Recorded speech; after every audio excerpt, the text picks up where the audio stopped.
mécanisme de fonctionnement du cœur. Le cœur a un mécanisme de fonctionnement vital. Maintenant, regardons ce mécanisme d'un peu plus près. Le plus important des mécanismes que possède le cœur sont les pompes qui se trouvent à sa gauche et à sa droite et que l'on nomme oreillettes et ventricules.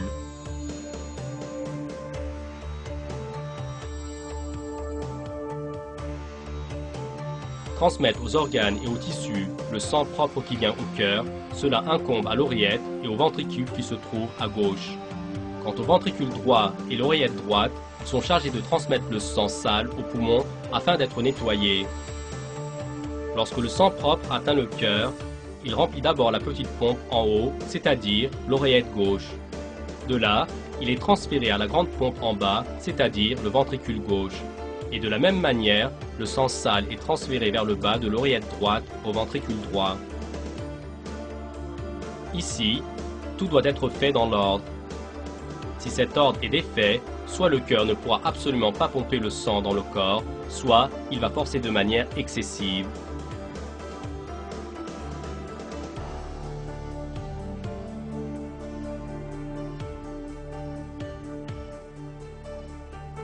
Pour que cet ordre puisse être réalisé correctement, il y a des clapets entre les oreillettes et les ventricules.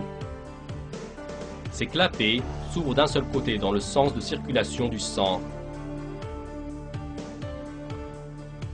Lorsque les oreillettes se contractent, ces clapets s'ouvrent et le sang se remplit dans la grande pompe, c'est-à-dire dans les ventricules. Après que cette opération ait été réalisée, les clapets se ferment pour que le sang ne retourne pas à l'endroit d'où il est venu. Ces clapets se trouvent également dans les ventricules du cœur. Lorsque les ventricules se contractent, ces clapets s'ouvrent et permettent au sang de circuler dans le corps. Quand la fonction de pompage s'arrête, les clapets se ferment, empêchant ainsi le sang pompé de revenir au cœur. Le bruit que nous appelons battement du cœur n'est pas comme on le pense, le bruit émis suite à la contraction et le relâchement du cœur. En écoutant les battements du cœur, on entend en fait le bruit de ces 4 petits clapets qui s'ouvrent et se ferment intensément.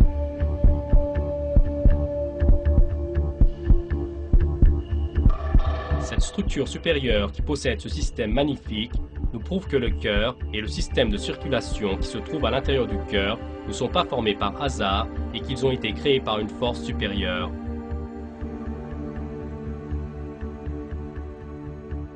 Le maître de cette structure supérieure est Allah le Très-Haut, le Seigneur des cieux, de la terre et de toutes choses qui se trouvent entre ces deux.